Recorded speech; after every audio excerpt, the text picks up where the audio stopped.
common mistakes at 30 to 40s, right? Especially when you're so focused on your career, is they don't look at their finances. They don't look at what they're paying for. They don't look at the future. And especially if they're employees, they're so comfortable that the company will take care of them because of their benefits. If I have 10 clients, how many of those that I could honestly say read their benefits and know what they're covered for because they're paying for that, right?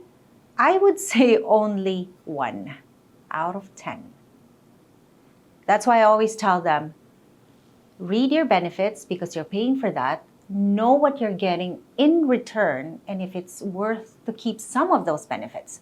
And another common thing I see in 30s, 40s as well is on their pension. Especially when you work for a company, everybody thinks it's guaranteed. And I tell them, in your statement, does it say there your guaranteed pension when you retire? And they look at it. There's no word guarantee, but there said your projected income on retirement based on your saving now. And that's an eye-opener with them too. That, oh gosh, it's not guaranteed. They work hard, but if you don't look at your stuff, how would you know it's enough? And it's a projection. Remember when the bubble burst in the US, when the housing market was so bad, and you hear in the news, those people that are retiring on that year lost their pension. It's because your pension is dependent on the market, right? So it's best to really have your own place to save up for retirement, not only relying on your company. Because if you search it on the internet, if the company goes bankrupt, are they gonna prioritize your pension? No.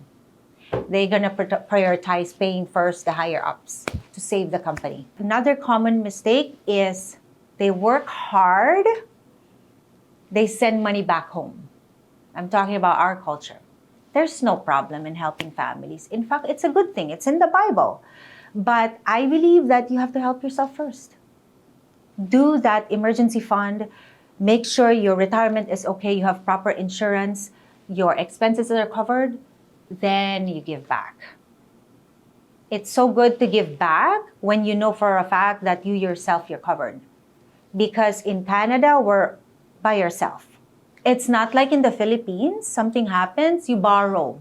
Borrow from mom, borrow from sister. And we all live together. So there's no retirement planning. No matter what, somebody's in the house. Here, we're all by ourselves. What they need to do kung wala silang financial advisor, financial professional to coach them, marami namang mariresearch online na how to do budgeting. The number one step is analysis of their own stuff.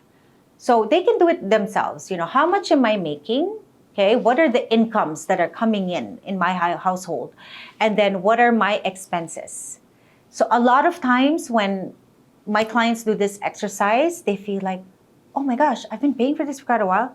I don't even need this anymore, right? We find hidden gems. Or, sometimes even, the retirement plan that they have, just sometimes a little advice, a little tweak makes a big difference. So my advice is before doing any investment, you do it on your own if you want. Do the budgeting, assets and liabilities as well. You get to see how much is coming out versus coming in, right? And then after you add it all up, plus the debts as well, you calculate, okay, this is how much I make, this is how much I spend, and you will see the leftover cash flow, right? And I always tell people too, yeah, you want to save now, you want to invest, but if there's 200 left and you invest it, what's going to happen? If there's an emergency and you need money, either you're going to stop that 200 to go to investment or insurance, or you will use heavily your line of credit and, So if you have extra cash flow, right? And let's say it's not big. Let's say 500 left, right? and you have not done that emergency fund, investing or whatever, start small, right? At least build that habit already. So start with $50. Automatic on your emergency fund, do $50, right? Then your next priority should be your coverage, your insurance. I can speak for experience. I have 3 kids, and one of them is going to university as well. And also, there's a big difference in university here and in the US. My son wants to go to the US. Well, I don't want to, stop his dream, right? But all I can do is work hard for it. So for those parents that the kids are not yet close to university, open a plan right now. Because I've heard parents saving on the checking and savings account for the kids' future.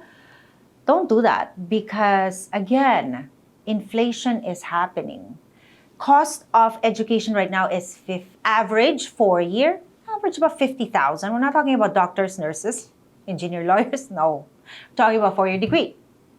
If you are to save only in checking savings account, years down the road, when your children are ready to go to college, it's not 50,000. Inflation is going to be 70, 80.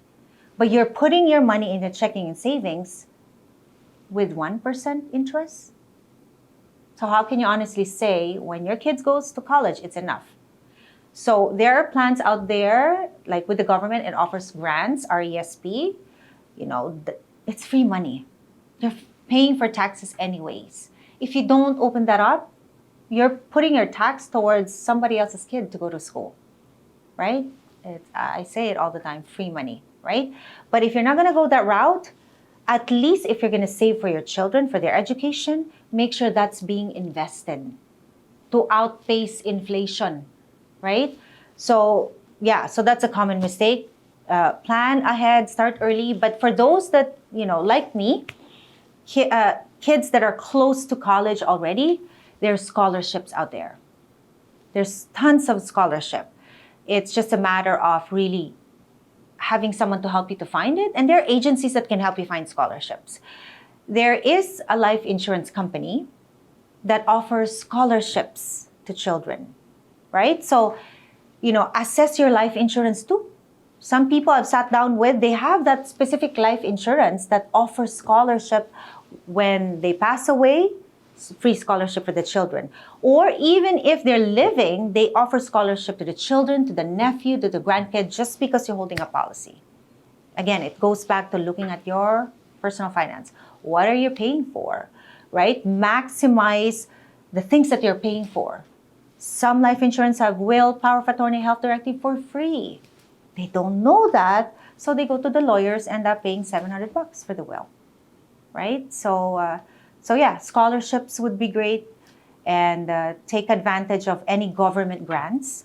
But again, it's starting early, really starting early.